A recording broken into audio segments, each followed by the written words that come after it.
એક વેપારીને રંજાડવામાં આવ્યો. 50 લાખ સામે 85 લાખની વસૂલાત. રાંદેર પોલીસે વ્યાજખોરની કરી ધરપકડ. ઝીંગા વેપારીએ ધંધામાં નુકસાન જતા વ્યાજે રૂપિયા લીધા હતા. સુશીલ પટેલ ઝીંગા ઉછેરના વ્યવસાય સાથે સંકળાયેલા હતા. કોરોના કાળમાં નુકસાની ગઈ હતી. જે બાદ આણંદ ચાસિયા પાસેથી 51 લાખ 5% દરે લીધા હતા, જેની સામે 85 લાખ ચૂકવી દીધા હતા. છતાં વધુ રૂપિયાની પઠાણી ઉઘરાણી કરતો હતો.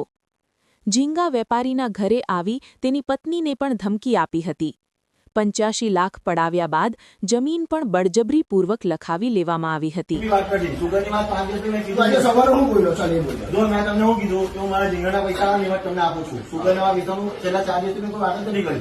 બરાબર આજે ગાડીનો મને ફોટો મોકલવાનો બરાબર ગાડીનો ફોટો મોકલું તમને પૈસા ઝીંગાના મળે છે ને વાત પટી ગઈ કાલે મળે બરાબર હા બરાબર આવી નહીં કે બેહું પોલીસ આવે છે બેહું કે ઘરે મોકલો ને આ બધા વિડીયો બધા કરી